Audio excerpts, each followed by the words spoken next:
first thing we're gonna do is, I'm gonna show you a sweep. So I have some sketches here.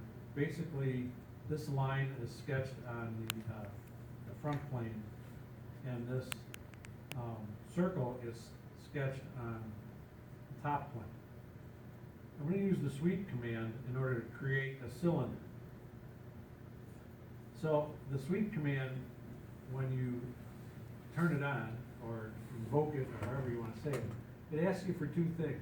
When you look at the property manager, it says, you know, are you, is it a sketch profile or a circular profile?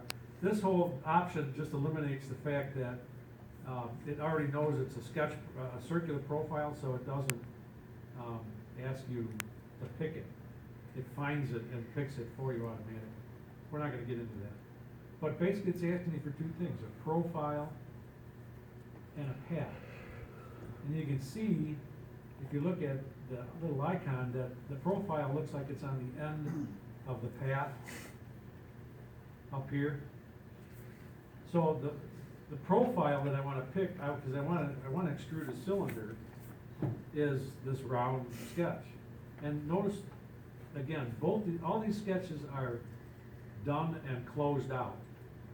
This is my line sketch, it's just a line, that's all it is. And when I'm done with it, I close it out. And then I go to the next sketch, which is the circle, and it's just a circle, it doesn't even have a dimension on it. And I closed it out. The third one we'll talk about in just a second. So in order to use the sweep command, swept, boss, or base, you can sweep a cut also. But I can't now because I don't have a base feature to cut out of, so it's not active. And so in order to use this, I have to have a couple of finished, closed out sketches. They don't have to be fully defined or anything like that.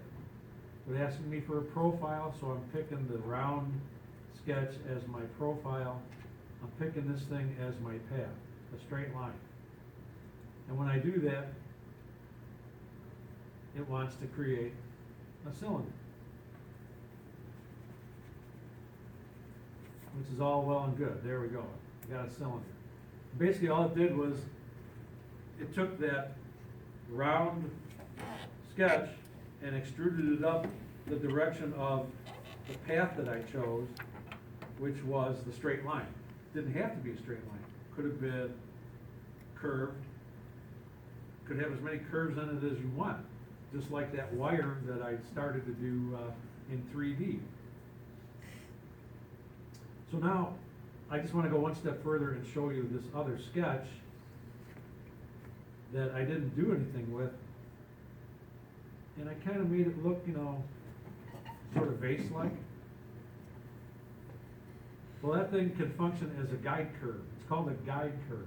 And what it does is it controls that extrusion. As it goes up there, it follows the path of that guide curve. So if I pick that sketch as my guide curve, see what it did? It made it follow it. So it got wider and then it got narrower. And I believe it only goes the length of the shortest entity. So if my guide curve was longer, but my path was shorter, it would only extrude up as far as the path would allow. And I think that's the norm, regardless. If the path was longer and the guide curve was shorter, once it ended at the guide curve, it would go basically straight up from there, because that's the way the path goes. So it's always going to follow the path.